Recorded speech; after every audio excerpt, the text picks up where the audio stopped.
ঢালিউডে এখন অন্যতম দাপুটে নায়িকা নুসরাত ফারিয়া।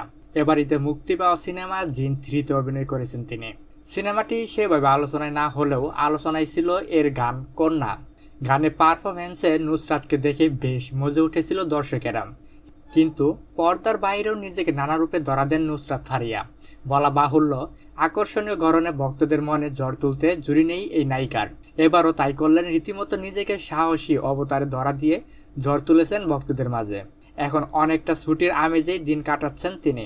মঙ্গলবার দুপুরে সামাজিক মাধ্যমে নিজের নানা মুহূর্ত ভক্তদের মাঝে ভাগ করে নিচ্ছেন নুসরাত। এবার আবেদনময়ী রূপে নিজেকে তুলে ধরলেন এই নায়িকা। সম্প্রতি সামাজিক মাধ্যমে কয়েকটি ছবি শেয়ার করেছেন নুসরাত। তাতে দেখা যায় এদিন বেশ লাইট মেকআপে ছিলেন নায়িকা। সাদা ব্রালেটে নেমে পড়েছেন সুইমিং পুলে, আর নিজেকে একটু একটু করে ভিজিয়ে নেন নায়িকা।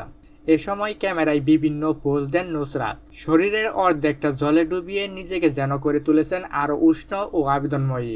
ক্যাপশনে লিখেছেন, serving looks, making splashes and pretending I did not just get my hair wait.